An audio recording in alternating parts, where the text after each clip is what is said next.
Alors, je me présente, je suis Sylvie David-Guignard, je suis maître de conférence à l'ISTA et à l'Université de Franche-Comté depuis 2003.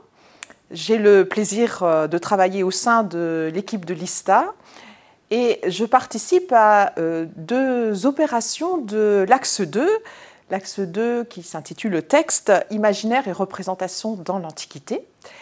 Et donc, mes activités de recherche portent sur deux points particuliers.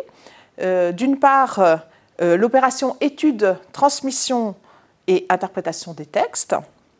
Et le deuxième pôle de recherche pour moi, c'est la temporalité dramatique. Donc, je vais présenter ces deux types d'activités de recherche que je mène au sein de l'ISTA. Et plus particulièrement au sein de l'axe 2 que dirige Michel Farzoff. Alors, je vais commencer par mon premier type de recherche qui porte sur les scolies à Pindare. Alors, je vais un petit peu expliquer ce que sont les scolies et peut-être aussi présenter qui est Pindare.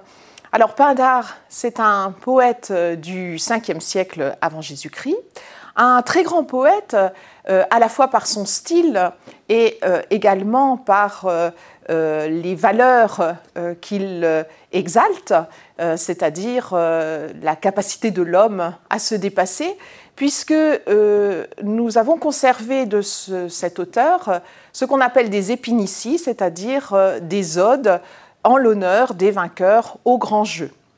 Alors c'est une poésie très belle, et donc qui a suscité de nombreux commentaires dès l'Antiquité. Donc les scolies, maintenant, qu'est-ce que sont les scolies? Parce que c'est un terme un peu savant. Eh bien, les scolies, ce sont tout simplement les commentaires des anciens aux textes littéraires. La critique littéraire, ce qu'on appelle aujourd'hui la critique littéraire, ne date pas d'aujourd'hui. Eh bien, ses débuts se situent finalement dans l'Antiquité grecque.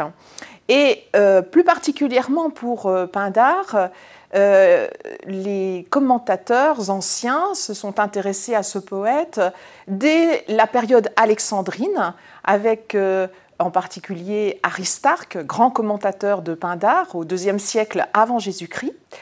Donc il y a eu de nombreux commentaires dès cette période, qui est la période des premières éditions savantes. Et puis ces commentaires ont été ensuite réunis au début de l'époque romaine par Didyme, et ensuite, après Didyme, eh bien, il y a eu encore de nombreuses explications qui ont été faites de cette poésie par les grammairiens romains. Voilà. Alors, tout cet ensemble de scolies a été publié au début du XXe siècle par Drachmann, et nous travaillons au sein de notre équipe sur cette édition que nous reprenons sans nous interdire d'ajouter quelques corrections lorsque cela nous paraît nécessaire. Donc le travail que je mène au sein de l'équipe de l'ISTA est un travail collectif. Nous sommes 4 collègues qui menons ces recherches sur les scolies à Pindare, et ces recherches consistent à élaborer une traduction commentée de ces scolies. Donc les 4 collègues qui travaillent sur les scolies à Pindare sont Michel Farzoff, Cécile Daude, Claire Poul et moi-même. Et nous nous adjoignons aussi la collaboration de 2 collègues extérieurs à l'Université de Franche-Comté, mais qui sont associés à nos travaux. Donc Michel Briand de l'Université de Poitiers, qui est spécialiste de Pindare, et d'autre part Jean Schneider de l'Université de Lyon 2, qui est spécialiste des grammairiens grecs, en particulier de l'époque byzantine. Alors, très concrètement, donc, je l'ai dit, nous reprenons l'édition Drachmann, nous élaborons la traduction de ces scolies, ce qui est un projet original parce que ces scolies n'ont jamais été traduites, et puis nous commentons ces scolies. Alors, quel est l'intérêt de ce projet? L'intérêt est double. En réalité, nous éditons ainsi des sources. Donc, le premier intérêt, c'est un intérêt documentaire, puisque ces commentateurs font appel donc à un vaste champ de connaissances qui est le leur, et ces connaissances portent sur la mythologie, sur l'histoire, sur la linguistique, sur la philosophie. Donc en éditant ces sources, nous mettons ainsi à disposition des chercheurs qui travaillent sur ces problématiques, donc l'histoire, la mythologie, la linguistique, etc., donc des sources qui sont donc extrêmement précieuses. Le deuxième intérêt, c'est un intérêt littéraire, parce que nous voyons émerger dans ces scolies, eh bien, ce qu'on appelle aujourd'hui la critique littéraire.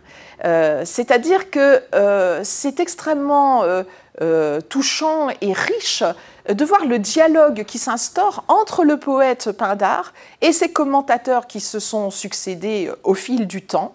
Ces commentateurs qui abordent le texte avec évidemment leur propre sensibilité, mais également avec la sensibilité de leur temps. C'est-à-dire qu'on trouve par exemple un vocabulaire rhétorique et philosophique qui rend compte de l'arrière-plan culturel dans lequel évoluent ces commentateurs. Donc voilà pour ce premier axe de recherche qui est le mien. Le deuxième axe de recherche porte sur la temporalité dramatique.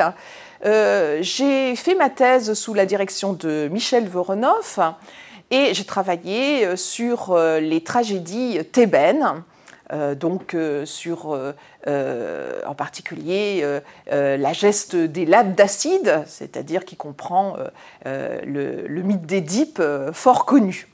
Alors, mon travail de thèse, qui va prochainement être publié, consistait à réfléchir sur l'image qui était donnée de Thèbes sur la scène tragique. Il faut rappeler historiquement que Thèbes est une cité ennemie d'Athènes.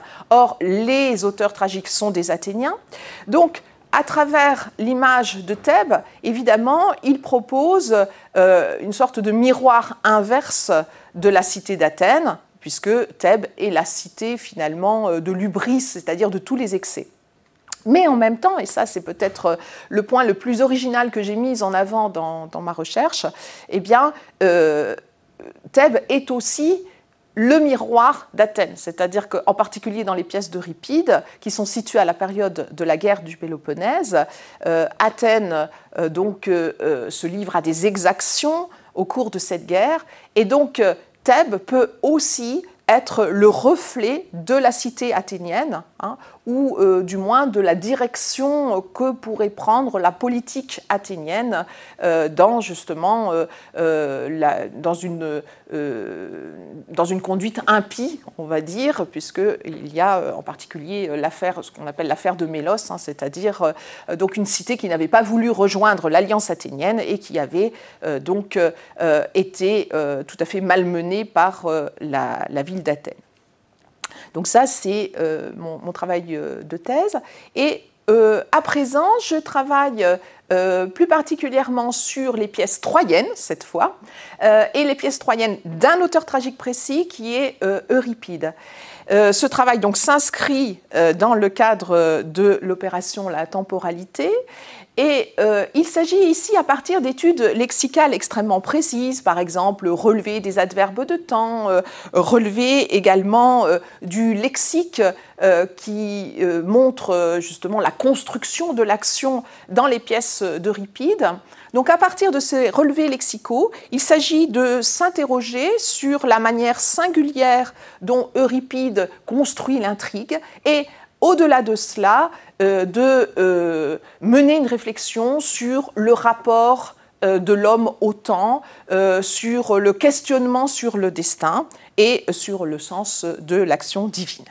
Donc voilà mes activités de recherche. Et pour conclure, je dirais le plaisir que j'ai à travailler au sein de l'ISTA avec des collègues qui ont des personnalités très différentes et des approches très différentes des textes. Et nous sommes extrêmement complémentaires, ce qui crée une dynamique tout à fait stimulante.